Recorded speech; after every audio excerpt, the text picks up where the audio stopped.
She was 62 and newly widowed. No savings she could count on, no job to go back to after 28 years of running a household, just a 2011 Honda Civic with rust along the wheel wells, a cardboard box of her late husband's fishing magazines in the back seat, and $300 in a checking account. That was supposed to represent the end of everything she had known.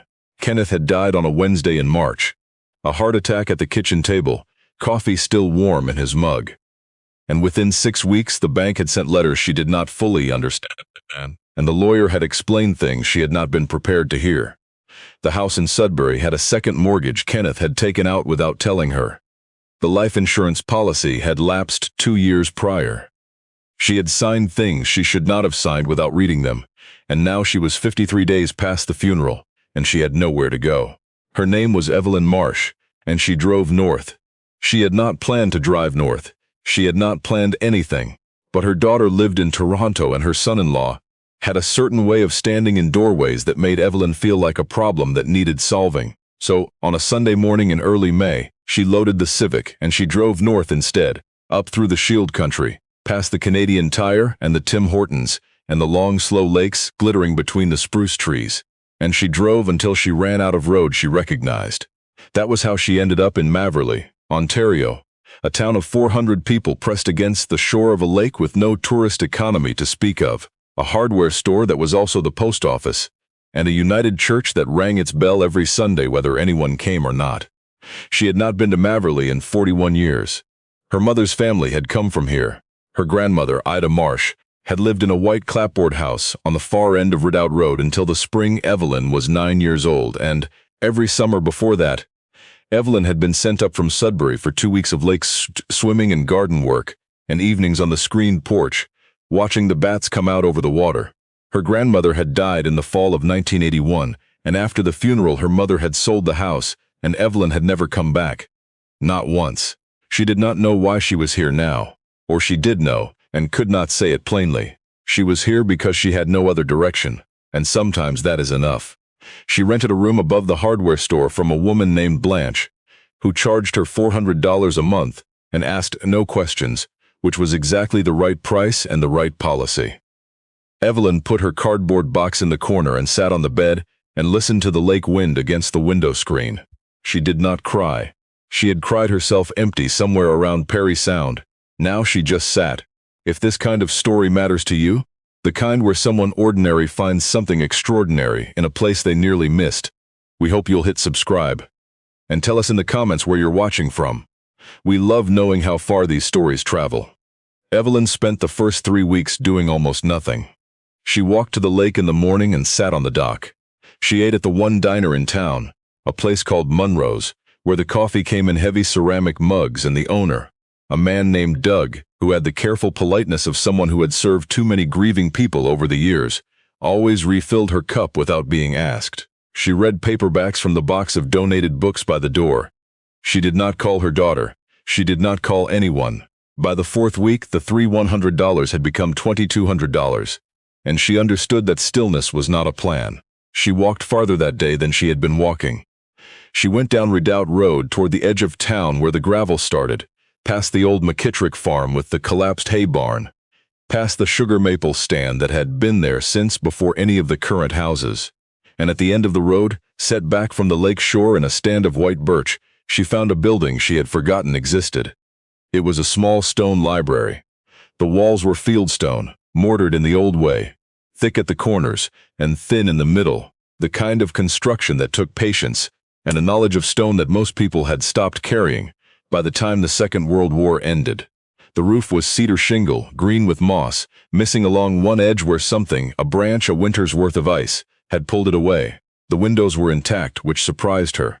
Above the door, carved into a flat piece of limestone, were the words, Maverley Free Library, 1931. Evelyn stood there for a while with her hands in her jacket pockets. She had been inside this building once, when she was very small, sitting on her grandmother Ida's lap, while Ida read to her from a picture book about a boy and a dog on a lake. She remembered the smell of it. Old paper and cedar and something slightly damp, like a church basement in spring. She had not thought about that memory in 30 years. Now it came back whole the way certain smells can do. She drove down to the township office the following morning. The clerk was a young woman named Tracy, who had the efficient manner of someone covering 2 jobs in the time normally allotted for one. The library, Tracy told her, had been closed since 1987 when the province had consolidated library services into the regional system, and the funding had dried up. The building had sat since then. The township had debated demolishing it 4 times. Each time the money had not been there. It was currently listed under surplus properties at a price of $350, with a $200 transfer fee. $350, Evelyn said. Tracy looked at her steadily. Nobody's wanted it. There's a crack along the foundation on the north side. The roof's been letting water in, and it's not hooked up to any services. Evelyn stood there doing the arithmetic in her head. She had $200. She had no job and no immediate prospects. She was 62 years old with a general arts degree from Laurentian that she had never used professionally. "Do you take Interac?" she asked. She paid the fee. Tracy handed her a receipt and a single key on a round metal ring. The old kind, the kind with a bow at the top and a long bit at the bottom. Heavy and warm in her palm, in a way that didn't make sense given how long it had been sitting in a drawer. She drove back to Ridout Road. She fitted the key. The lock resisted, then gave. That particular resistance that old locks have, where they seem to be deciding whether you deserve entry. The door swung in. The smell was exactly what she remembered. Evelyn stood in the doorway for a long moment before she stepped inside. The light came through the south windows in the late morning way of spring light in Ontario, falling across the plank floor and across the shelving units that lined 3 of the 4 walls, solid oak, floor to ceiling, still full of books, hundreds of them. The books had never been removed. She pulled one from the shelf at random. The card inside, the old checkout card still in its paper pocket, said the last borrower had been someone named H. Vickers, and the date stamped on the card was September 14, 1987. She slid the book back. She walked the full perimeter of the room, running her fingers along the spines. There was a wood stove in the corner. There was a reading table in the center with 4 chairs, all of them still set as if a reading group had just stepped out for coffee and would be back shortly. There was a small desk near the window on the west side, the librarian's desk with a gooseneck lamp on it and a ceramic mug of pencils gone dry from disuse. There was one other thing. On the desk, tucked beneath the lamp, was a book, not a library book, a handmade one, its cover cut from a piece of dark green cardstock tied shut with a piece of kitchen twine. On the cover, in a careful small hand, were the words, "Reserved, not for circulation, for whoever comes next." Evelyn untied the twine. She opened the book. The first page was dated September 1st, 1987, and it began, "My name is Dorothy Cairn. I have been the librarian of this building since 1953, and I understand, as of this month, that it will shortly be closed. Before I leave, I want to write down what happened here. Not the official record, that is already in the township files, but the true record, the thing that doesn't get filed anywhere." Evelyn sat down at the librarian's desk. She read until the light changed. Before we tell you what Evelyn found in that book, if you're still with us, please hit subscribe. What comes next is the part of this story that changes everything. Dorothy Cairn had been 21 years old in 1953 when she had taken over the Maverley Free Library from its founding librarian, a retired schoolteacher named Garrett, who had established the collection himself and had, according to Dorothy's account, selected every single volume personally based on a single criterion: would this book make someone's life feel less small? Dorothy had worked in the library for 34 years. She had worked through 6 town councils, 4 provincial governments, 2 recessions, 1 flood, and a fire that had taken out the McKittrick barn and spread close enough to leave scorch marks on the birch trees within 20 feet of the library's north wall. She had ordered new books by mail from Toronto when the budget allowed, which was not often. She had repaired old books with glue and linen tape at her kitchen table on winter evenings. She had kept the building heated through wood. She cut herself until her mid-40s, when her back made that impossible, and the Robilliard brothers from the next farm over had begun leaving split cords behind the building, without being asked, and without charging her anything. But what Dorothy had written down in the Green Book was not the institutional history. It was the individual one. There was the entry from 1961. A 14-year-old boy from the Anishinaabe community at Wanapate had come into the library every Thursday for a full school year, and Dorothy had noticed that he was reading everything they had on engineering and physics. and that he was, without question, the most naturally gifted student she had ever encountered. His name was Raymond. Dorothy had written a letter on library letterhead, which she had designed herself, with a small drawing of the stone building at the top, to the mathematics department at the University of Toronto, describing Raymond's abilities in precise and specific terms, and had attached 3 pages of mathematical problems Raymond had solved in the margins of a notepad he'd left behind one afternoon. She had not told Raymond she was doing this. She had not wanted to raise his hopes in case nothing came of it. Something came of it. A professor named Callister had written back within 2 weeks. By the fall of 1962, Raymond was enrolled on a full scholarship. Dorothy had written, "I saw him once more in 1974, when he drove through Maverly on his way to a conference in Thunder Bay. He was 35 and he had a PhD in applied mathematics from Waterloo. He brought me a tin of shortbread. He said the only reason he had not given up in those long Thursdays in 1961 was that the library was open when everything else felt closed." Evelyn set the green book down. She sat very still. She had been a librarian. She had not known that until this moment. She had never worked in a library, had never been trained as one.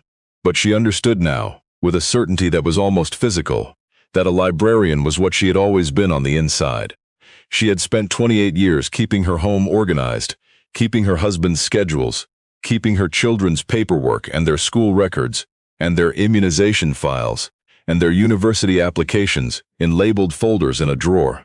She had lent books from her own shelves to neighbors and friends, and had kept a careful handwritten record of who had what so nothing was lost. She had recommended books to everyone who seemed to need one. She had been doing the job without the title her entire adult life, and nobody, including herself, had thought to name it. She went back the next morning. She bought a push broom from the hardware store downstairs, and she swept the entire floor, moving between the reading table and the shelves, and the dust came up in the May light in long gray curtains. She wiped down the table and the chairs with a damp cloth. She cleaned the librarian's desk. She went through the shelves and straightened every volume, spine out, and as she straightened them she read the titles and felt something she hadn't felt since before Kenneth died. The specific pleasure of being in a room full of books that needed tending. On the 3rd day, she found the letters. They were in a cardboard box on the floor of a shallow closet behind the librarian's desk. A closet she had not noticed because the door was the same oak as the surrounding wall, with only a small brass pull to distinguish it. The box was sealed with packing tape that had dried to brittleness. She lifted the lid. Inside were envelopes, dozens of them. She counted. There were 219 letters, all addressed to Dorothy Elspeth Cairn, Maverly Free Library, Maverly, Ontario. They spanned from 1958 to 1986. They came from Sudbury and Toronto and Vancouver and Halifax, and from a forces postal address in West Germany, and from a hospital in Saigon, and from an oil platform in the North Sea. Evelyn opened the first one. "Dear Miss Cairn, this is Patricia Orr. I don't know if you remember me. I came in every Saturday when I was in grades 7 and 8. The years my father was sick and the house was not a good place to be. You let me stay until closing. You never asked why. You always had a book set aside for me when I came in. I'm writing because I graduated from nursing this spring, from McMaster, and I am going to work in a pediatric ward in Hamilton next month. I don't know if I would have gotten through those 2 years without the library being open. I named my cat Dorothy. I hope that's all right. With gratitude, Patricia Orr, née Whitmore." Evelyn read the next one. "Dear Miss Cairn, my name is Len Cormier. I'm writing from a base in West Germany. I was one of the kids who used to come in on Tuesday evenings in 1964 and 1965. I remember you ordered in a copy of a book about military history that was out of print, and that took you 4 months to track down secondhand from a bookseller in London, Ontario. I think about that sometimes. That you spent 4 months looking for one book for one kid. I'm doing fine over here. I keep a paperback in my jacket pocket the way you told us always to do. Thank you for everything." She read for 3 weeks. Every evening, when the light had gone too dim to work in the building without electricity, she carried the day's stack of letters back to the room above the hardware store and read them under the lamp. She read about Patricia the nurse. She read about Raymond the mathematician.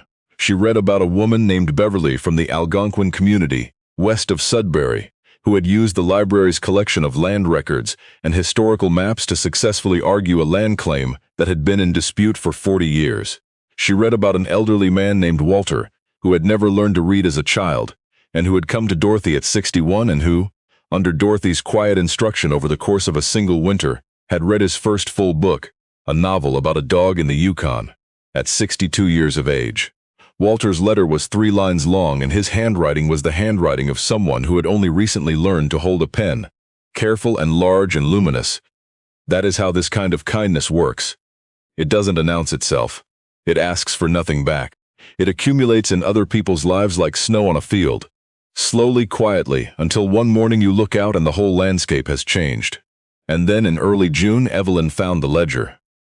It was in the shallow desk drawer that she had assumed was empty, tucked beneath a false bottom that she had discovered, only because her cleaning cloth had caught on a ridge she hadn't noticed before.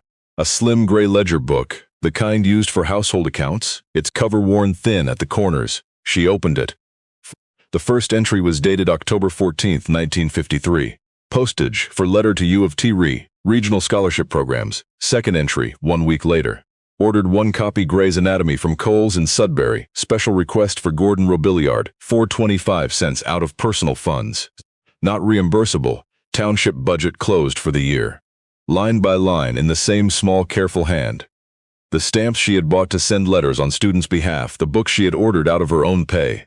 The study guides she had purchased secondhand from garage sales in Huntsville and driven back in her own car. 1 entry from 1963. Coat wool boys size 12 left on reading table for Danny LeClaire, who has been coming in after school in the cold without one. 3.75s. Evelyn took the ledger to the window and added the columns by the afternoon light. It took her 2 evenings. Dorothy Elspeth Cairn had spent, out of her own salary, over 34 years of library work, a total of 29,318.44 N. Adjusted for inflation, Evelyn calculated later using a library computer in Sudbury. That was somewhere in the range of $380,000 in present value. Dorothy had lived in a 2-room apartment above the old feed store on Main Street for the entirety of her career. She had not owned a car until 1971. She had never married. She had no family that Evelyn could find on record, no children, no listed next of kin.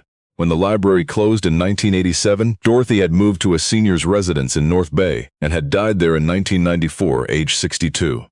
The same age Evelyn was now. Evelyn closed the ledger. She stood up. She walked to the window and looked out at the birch trees and the lake beyond them, and she said to the empty room quietly, "I didn't know you existed. I'm going to make sure other people do." And that was when Merrick Holloway showed up. He drove a black Escalade up Ridout Road on a Thursday morning in late June, the kind of vehicle that looks wrong on a gravel road in northern Ontario, the way a tuxedo looks wrong at a fishing camp. He was 55 years old, with the suntan of a man who winters somewhere south and the haircut of a man who pays more than $50 for it. He wore a blazer over a golf shirt, and he smiled when he saw Evelyn standing in the library doorway with a broom. The same smile that people wear when they have already decided the outcome of a conversation and are just waiting for the other person to catch up. "Mrs. Marsh?" "Merrick Holloway, Holloway Northland Developments. I've been trying to reach you. I got your information from the township. I'm going to be direct because I think you're someone who appreciates directness. We've been assembling a parcel of lakefront properties along this section of Ridout Road for a boutique resort development. 4-season luxury. Private dock, the whole picture. Your property is the last piece we need to complete the site. We're prepared to offer you $160,000 cash with a 45-day close." Evelyn did not say anything for a moment. She thought about the $1,500 she had left. She thought about the oil change light that had been on in the Civic since Barrie.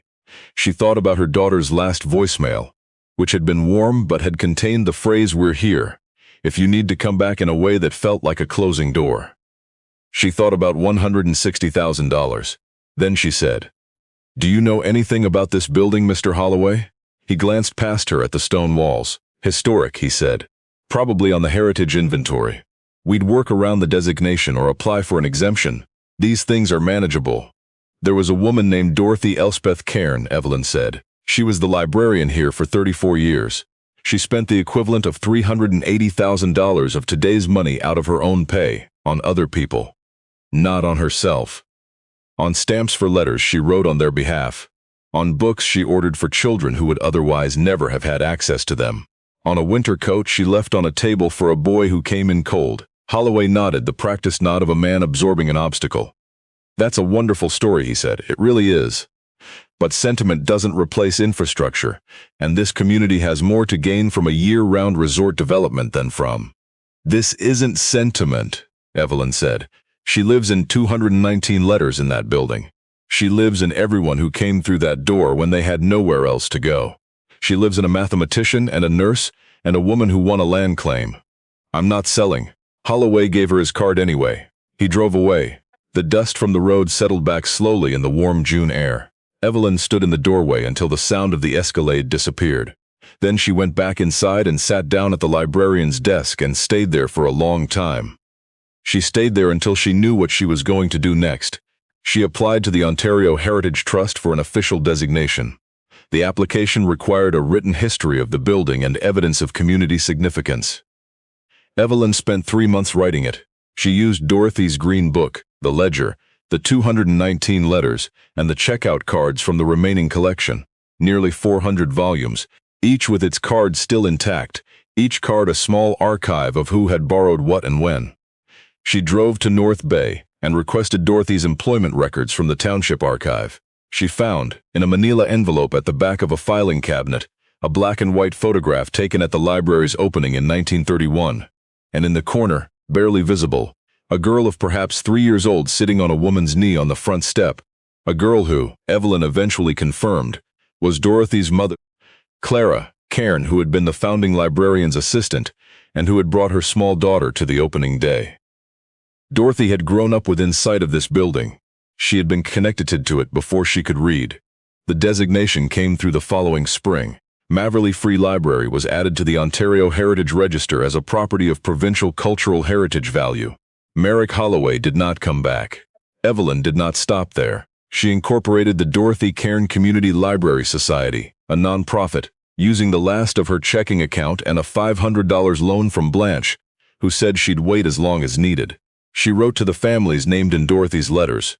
She had traced 171 of the 219, some through phone books, some through obituary archives, some through the kind of patient searching you can only do at a public library, with an entire afternoon free. She wrote each family a letter by hand, telling them what she had found, what Dorothy had left behind, and what she hoped to build. The first response came from Raymond. He was 82 years old and living in retirement in Guelph, and his letter was 2 pages long and written in a hand that was still precise and unhesitating after 8 decades. "I have thought about the Maverley Library every year since 1961, he wrote. "I have tried to find ways to acknowledge what Miss Cairn did for me, but I never knew where to send the acknowledgement. Now I do. Enclosed is a check for $10,000. I would be grateful if you would use it, however best serves the library, and I would very much like to come back and see the building if that is ever possible." Beverly, the woman who had used the library's maps and land records for the land claim, sent $3,000 and a handwritten note that said only, "She gave me the tools, now I give them back." Patricia, the nurse, now in her late 60s and retired in Hamilton, came in person, drove up on a Saturday in August and sat in the reading room for an hour without speaking before she said quietly, "This smells exactly the same. It still smells the same." And then she wrote a check for $2,000 and helped Evelyn carry the boxes of letters to the shelf, where they now lived, organized by year in proper archival sleeves. In the first 8 months, the Library Society raised $63,000. Evelyn used the money to restore the roof properly, run electricity and heat to the building, and rehang the front door, which had warped off its frame sometime in the previous decade. She opened the library 2 afternoons a week and on Saturday mornings. She taught a reading circle on Thursday evenings for adults who needed one. She cataloged Dorothy's original collection and had 250 of the most important volumes preserved. She hung Dorothy's photograph, enlarged, in a plain oak frame, on the wall above the reading table. On a Saturday in late September, exactly 34 years after the library had closed, Evelyn held a gathering at the building. She had expected perhaps 30 people. 87 came. They drove in from Sudbury and from North Bay, and from Toronto and from as far as British Columbia. Some of them were in their 70s. One man, Len Cormier, who had written from the base in West Germany in 1966, was 89 and came with his granddaughter, who drove him up from Barrie and sat beside him while he looked at the shelves and said, Almost to himself, she kept all of them. All the books. They're still here.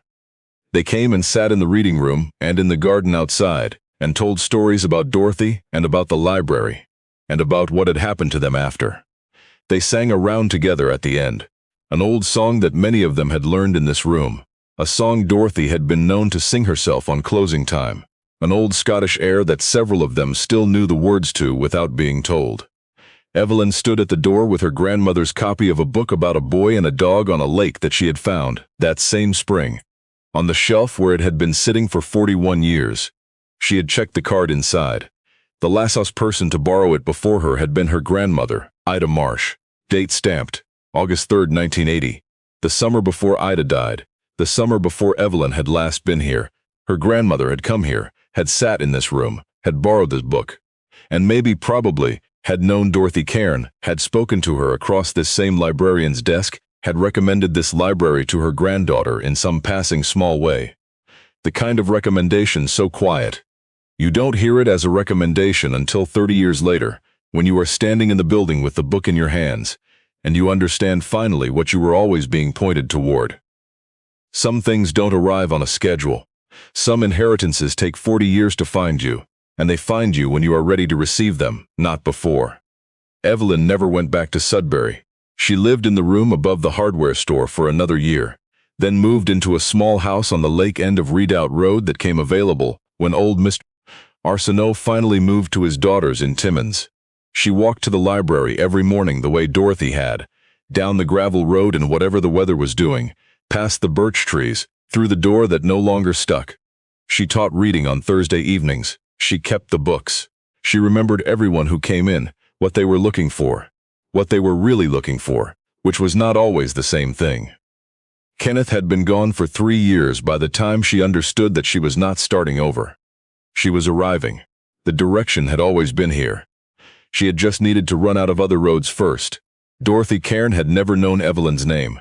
Evelyn had not known Dorothy's until she was 62 years old, standing in a birch grove at the end of a gravel road in northern Ontario with $1,500 and nowhere to go. But the two of them, a generation apart and a library between them, had built something together that neither of them could have built alone, the way all lasting things get built, quietly, one book at a time, one afternoon at a time, one person at a time.